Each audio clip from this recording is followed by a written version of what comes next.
Guys, nagluluto po kami ng kasol. Gagawin po namin siyang minatamis. Ayan na, luto na siya.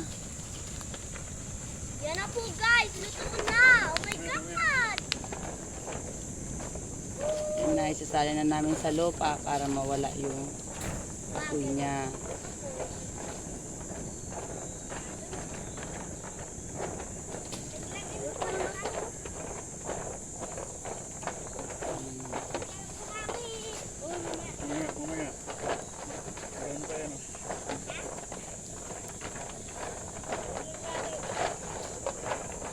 Picture mo pa.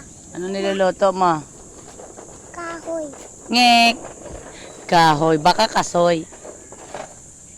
Ikaw, Francis, ano niluluto mo? Anong gagawin mo dyan? Ayan, ang buhay.